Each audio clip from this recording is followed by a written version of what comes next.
दररोजच्या आयुष्यात आपल्याला जर्नलिंग करणं खूप महत्त्वाचं आहे. जर्नलिंग करणं म्हणजेच दररोजच्या आयुष्यात घडलेल्या घटना आणि आलेले अनुभव डायरीच्या रूपात लिहिणं असतं.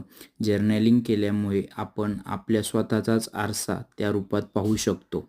आपण जर्नलिंग करत असल्यास भविष्यात आपण आपलं आत्मचरित्र प्रकाशित करू शकतो.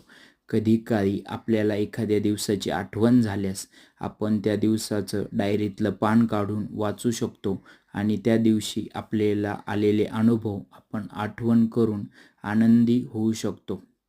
आपण जर्नलिंग करायला लागल्यास आपल्या दररोजच्या आयुष्यात वेगवेगळ्या गोष्टींच्या रूपाने म्हणजेच सवयींच्या रूपाने बदल घडलेला आपल्याला दिसून येतो. आपण दररोज झोपताना डायरी लिहिणं खूप गरजेचं आहे. मोठी लोक प्रवासात स्वतःसोबत डायरी ठेवतात कारण त्यांना जर्नलिंग करायचं असतं. म्हणजेच आपणही जर्नलिंग करणं किती महत्त्वाचं आहे हे आपल्याला यातून दिसून येतं. धन्यवाद.